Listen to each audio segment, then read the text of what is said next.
Exposição da Epístola aos Gálatas, capítulo 6, do verso 1 ao verso 5.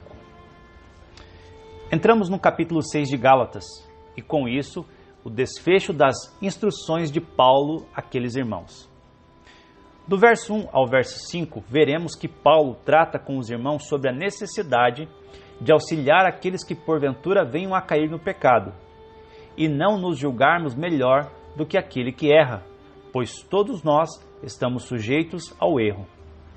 Preste bastante atenção na exposição destes versos e certamente a maneira como você trata seu irmão de fé será aperfeiçoada. Vamos à exposição. Lembremos que Paulo tratou no capítulo 5 sobre a luta entre nossa velha natureza, identificada pela expressão carne, e nossa nova natureza, identificada pela expressão espírito. E depois Paulo explicou quais são as obras da carne e quais são as virtudes do fruto do Espírito. No verso 1 do capítulo 6, Paulo mostra que, apesar de no crente existir uma nova natureza, ele está sujeito ao erro, à falta, à ofensa, ou seja, ao pecado. Por isso, Paulo diz, se algum homem chegar a ser surpreendido em alguma ofensa.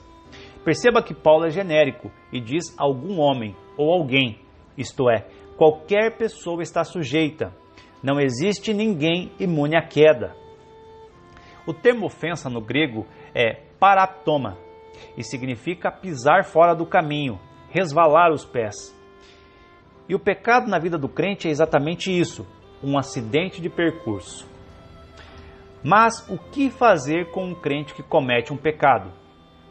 A resposta é dada pelo apóstolo Paulo logo em seguida dizendo: encaminhai o tal com espírito de mansidão, ou seja, ajudem esse irmão com mansidão. Este é o mesmo princípio que Tiago, meio-irmão do Senhor Jesus, ensinou em sua epístola, capítulo 5, versos 11 e 20, onde disse: irmãos, se algum de entre vós se tem desviado da verdade e alguém o converter, saiba que aquele que fizer converter do erro do seu caminho um pecador, salvará da morte uma alma e cobrirá uma multidão de pecados. E Paulo fecha essa orientação dizendo que os demais irmãos devem ter cuidado para não serem tentados também, pois todos nós estamos sujeitos ao erro. É interessante que quando nós vemos o pecado na vida de um irmão, nossa tendência carnal é julgar, criticar, mas dificilmente tentar ajudar. E o que Paulo está ensinando é exatamente o oposto, ainda sendo duro ao dizer que nós poderíamos cair nos mesmos erros. Lembre-se, irmão, você não é melhor que ninguém. O verso 2 ainda tem ligação com o que foi dito no verso 1, pois Paulo está ensinando que nós devemos levar as cargas, isto é, partilhar as dificuldades uns com os outros. A dificuldade do irmão, a luta do irmão, tem que ser a nossa também. Se o irmão caiu em um pecado e está verdadeiramente arrependido, vamos ajudá-lo. Também dentro desse tema de levar as cargas uns dos outros, não sejamos hipócritas de sabermos que, por exemplo, um irmão não tem o que comer e dissermos que vamos orar para Deus dar uma bênção. Não, absolutamente não. Vamos ajudar financeiramente este irmão naquele momento de dificuldade. Isso é ser cristão, isso é amor fraterno. Paulo declara que ao fazermos isso, estamos cumprindo a lei de Cristo, que podemos resumir no amor pelo próximo. Essa é a grande lei que deve nos guiar nas nossas relações pessoais. O verso 3 é mais um tapa no nosso ego, pois alguns poderiam pensar: o pecado dele é problema dele, ele é um caído. Eu não faço essas coisas, pois eu tenho temor a Deus. Eu sou um verdadeiro servo de Deus. Agora perceba que Paulo diz que, se alguém cuida ser alguma coisa, não sendo nada, engana-se a si mesmo.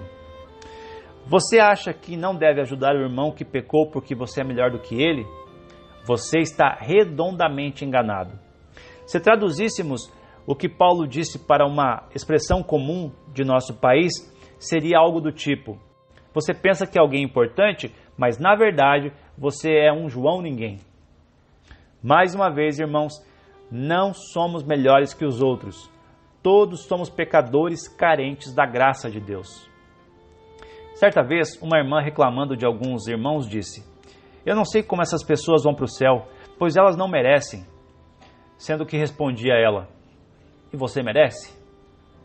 Irmãos, ninguém entrará no céu, baterá no peito e dirá: eu estou aqui porque mereço. Todos entrarão no céu pela graça de Deus e não por suas obras. No verso 4, Paulo destaca que não devemos nos comparar com os outros, pois a nossa medida é Cristo e não o irmão do lado. Sabe, irmãos, nós não podemos fazer este tipo de juízo. Eu sou melhor crente que este irmão aqui, então eu vou para o céu porque dentre este grupo de cristãos aqui eu sou o melhor. Esse juízo de valor está totalmente errado.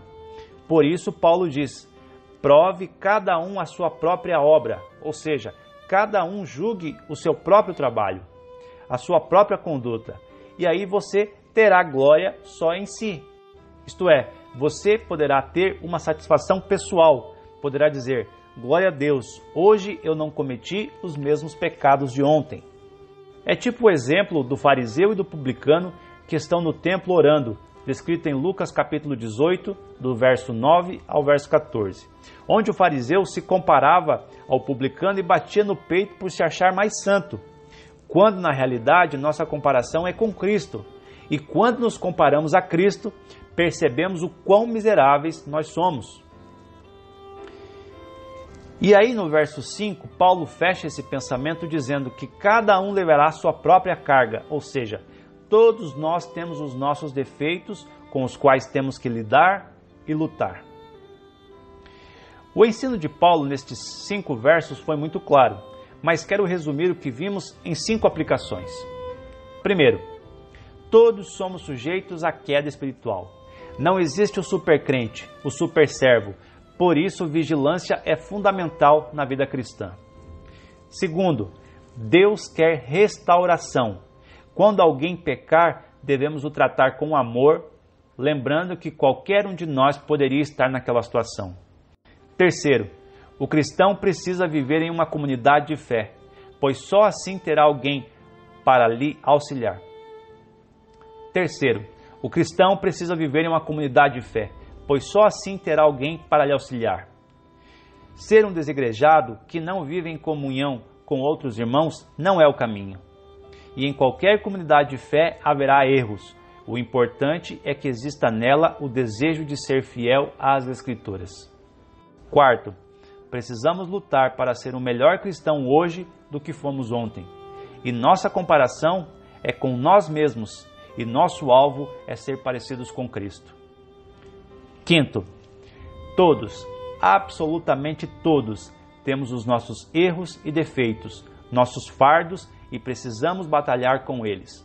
Mas para isso é preciso parar e avaliar nossa vida. Que a graça e a paz de Jesus Cristo esteja com todos nós. Amém.